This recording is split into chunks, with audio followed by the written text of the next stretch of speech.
नमस्कार दोस्तों, आपका स्वागत है। दोस्तों, आज का जो वीडियो है वह है स्पीडी की रिवाइज योरसेल्फ रेलवे सामान्य विज्ञान न्यू एडिशन की बुक है।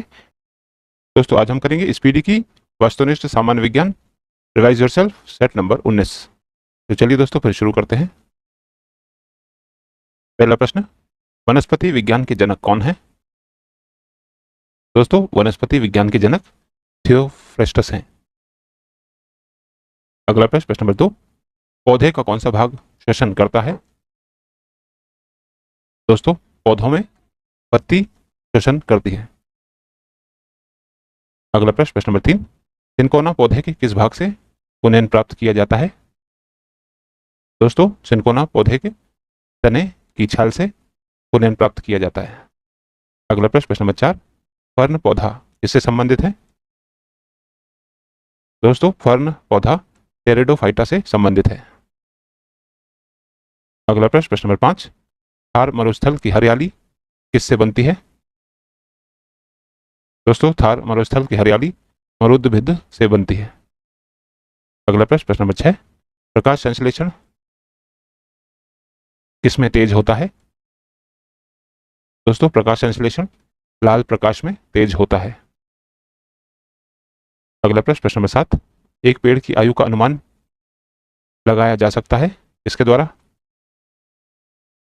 दोस्तों, एक पेड़ की आयु का अनुमान तने के बने हुए घेरों को गिनकर लगाया जा सकता है।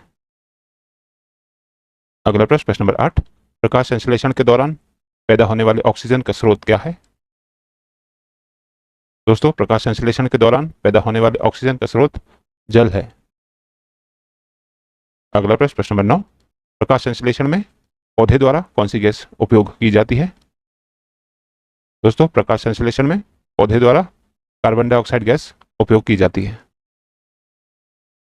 अगला प्रश्न, प्रश्न नंबर 10, हरे फलों को कृत्रिम ढंग से पकाने हेतु प्रयुक्त गैस कौन सी है? दोस्तों, हरे फलों को कृत्रिम ढंग से पकाने हेतु प्रयुक्त गैस एसिटिलीन गैस है। अगला प्रश्न, प्रश्न नंबर 11, पत्तियों का रंग हरा होता है क्योंकि इनमें क्या उपस्थित होता है? दोस्तों, पत्तियों का रंग हरा होता है क्योंकि इसमें क्लोरोफिल उपस्थित होता है। अगला प्रश्न, प्रश्न नंबर 12, पत्तियों के छिद्र जिनके द्वारा जल द्रव रूप में कभी कभी बाहर निकलता है उन्हें क्या कहते हैं? दोस्तों, पत्तियों के छिद्र जिनके द्वारा जल द्रव रूप में कभी कभी बाहर निकलता है उन्हें जल रंध्र या हाइडथॉड कहते हैं। अगला प्रश्न, प्रश्न नंबर 13, प्रकाश संश्लेषण के दौरान कौन सी गैस निकलती है? दोस्तों, प्रकाश संश्लेषण के दौरान ऑक्सीजन गैस निकलती है। अगला प्रश्न, प्रश्न नंबर 14, पौधे मुख्यतः किससे पोषण पाते हैं? दोस्तों, पौधे मुख्यतः भूमि से पोषण पाते हैं। अगला प्रश्न, प्रश्न नंबर 15, पौधे जो खारे पानी में पैदा होते हैं उन्हें क्या कहते हैं? दोस्तों, पौधे जो खारे पानी में पैदा होते हैं उन्हें हेलोफाइट्स कहते हैं। अगला प्रश्न, प्रश्न नंबर 16, प्याज बदला हुआ रूप है किसका? दोस्तों, प्याज तने का बदला हुआ रूप है। अगला प्रश्न, प्रश्न नंबर 17, पौधे के किस भाग से हल्दी पाई जाती है? दोस्तों, पौधे के तने भाग से हल्दी पाई जाती है। अगला प्रश्न, प्रश्न नंबर 18, आलू का बदला हुआ रूप क्या है? दोस्तों, तना आलू का बदला हुआ रूप है। अगला प्रश्न, प्रश्न नंबर 19, किसके कारण फूलों में रंग होता है? दोस्तों, एंथोसाइनिन के कारण फूलों में रंग होता है। अगला प्रश्न, प्रश्न नंबर 20, पौधे द्वारा नाइट्रोजन किस रूप में प्रयोग किए जाते हैं? दोस्तों, पौधे द्वारा नाइट्रोजन नाइट्रेट के रूप में प्रयोग किए जाते हैं। अगला प्रश्न, प्रश्न नंबर 21, संसार का सबसे बड़ा फूल कौन है? दोस्तों, संसार का सबसे बड़ा फूल रेफ्लेशिया है। अगला प्रश्न, प्रश्न नंबर 22, पत्तियों में निम्न में से कौन सा तत्व पाया जाता है? दोस्तों, पत्तियों में मैग्नीशियम तत्व पाया जाता है। अगला प्रश्न, प्रश्न नंबर 23, पर्णहरित में पाई जाने वाली धातु कौन सी है? दोस्तों, पर्णहरित में पाई जाने वाली धातु मैग्नीशियम है। अगला प्रश्न, प्रश्न नंबर 24, निम्नलिखित में वास्तविक फल कौन है? दोस्तों, निम्नलिखित में नारियल फल वास्तविक फल है? अगला प्रश्न, प्रश्न नंबर 25, फाइकोलॉजी में किसका अध्ययन किया जाता है? दोस्तों, फाइकोलॉजी में शैवाल का अध्ययन किया जाता है। अगला प्रश्न, प्रश्न नंबर 26, पुष्पों का अध्ययन क्या कहलाता है?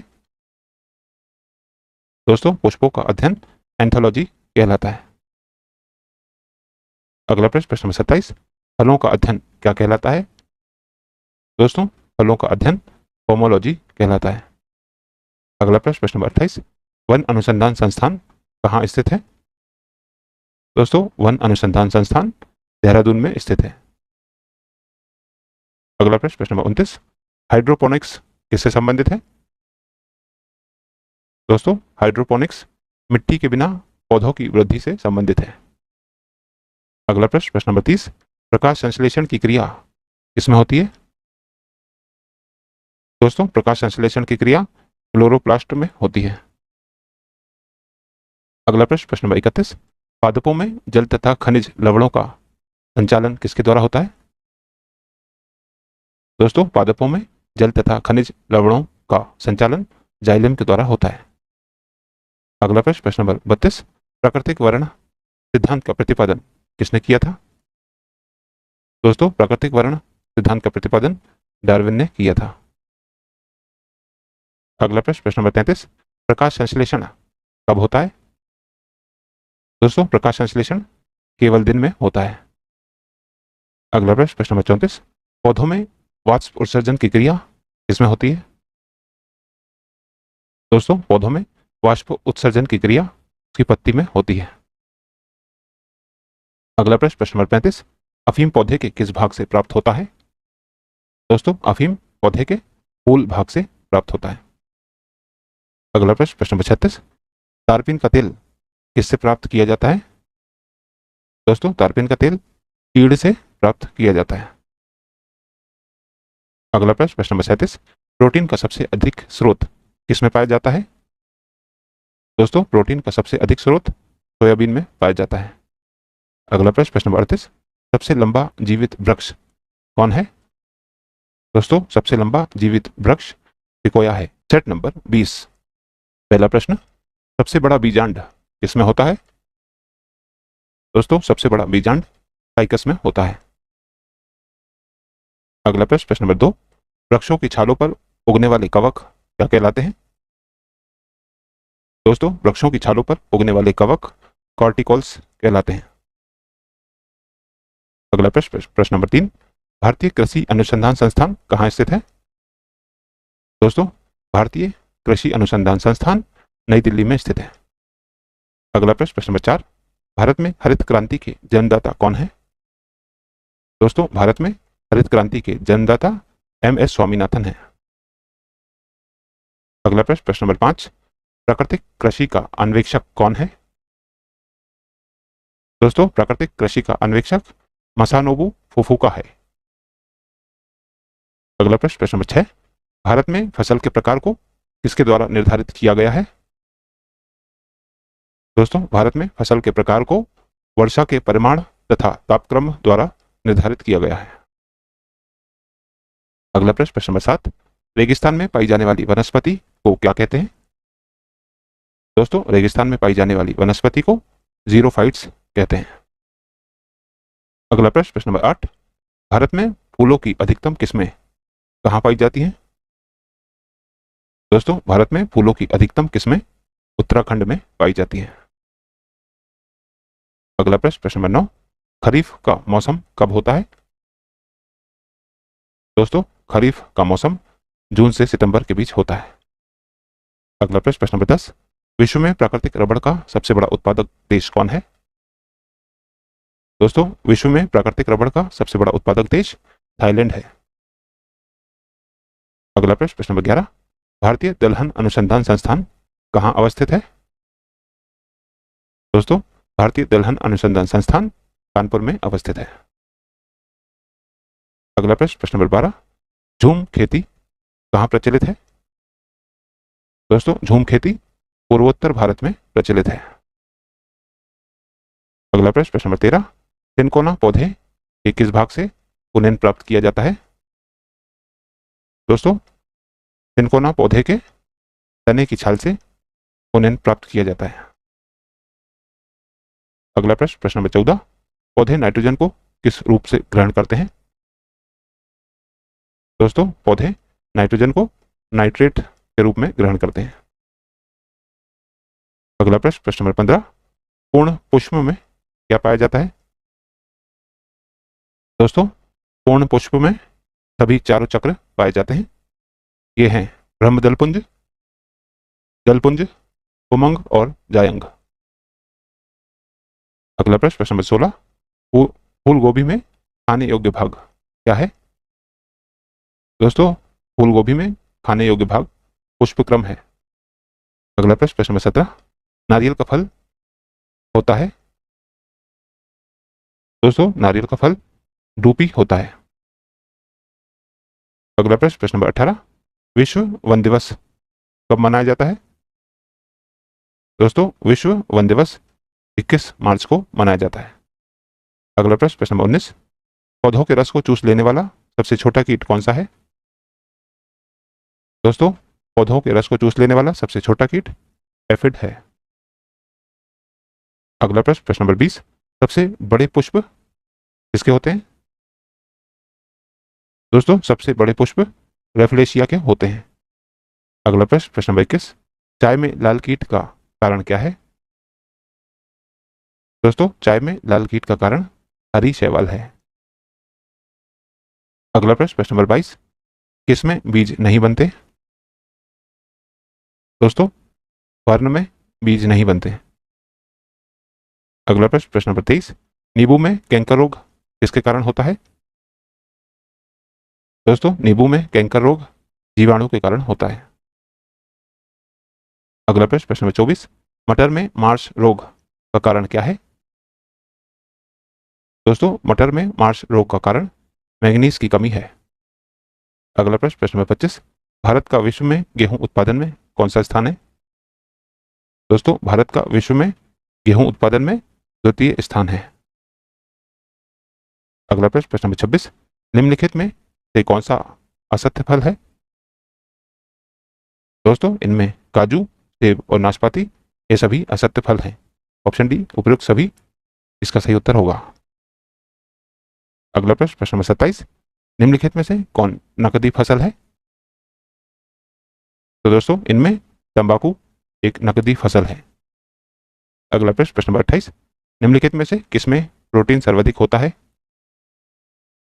दोस्तों, निम्नलिखित में से मूंगफली में प्रोटीन सर्वाधिक होता है। अगला प्रश्न, प्रश्न नंबर 29, यूरिया में नाइट्रोजन किस रूप में होता है? दोस्तों, यूरिया में नाइट्रोजन एमाइड के रूप में होता है। अगला प्रश्न, प्रश्न नंबर 30, सोयाबीन की उत्पत्ति कहाँ हुई? दोस्तों, सोयाबीन की उत्पत्ति चीन में हुई है। अगला प्रश्न, प्रश्न नंबर 31, हरित क्रांति के दौरान किस खाद्यान्न का उत्पादन बढ़ा है? दोस्तों, हरित क्रांति के दौरान गेहूं का उत्पादन बढ़ा है।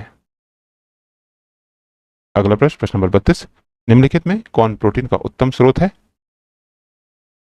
दोस्तों, निम्नलिखित में से सोयाबीन प्रोटीन का उत्तम स्रोत है। अगला प्रश्न, प्रश्न नंबर 33, भारत में कपास उत्पादन में अग्रणी राज्य कौन है? दोस्तों, भारत में कपास उत्पादन में अग्रणी राज्य गुजरात है। अगला प्रश्न, प्रश्न नंबर 34, भारत का सबसे बड़ा रबड़ उत्पादक राज्य कौन है? दोस्तों, भारत का सबसे बड़ा रबड़ उत्पादक राज्य केरल है। अगला प्रश्न, प्रश्न नंबर 35, क्षारीय मृदाओं में सुधार लाने के लिए उपयुक्त रसायन कौन है? दोस्तों, क्षारीय मृदाओं में सुधार लाने के लिए उपयुक्त रसायन जिप्सम है। अगला प्रश्न, प्रश्न नंबर 36, रेड रॉट रोग किस फसल का रोग है? दोस्तों, रेड रॉट रोग गन्ने फसल का रोग है।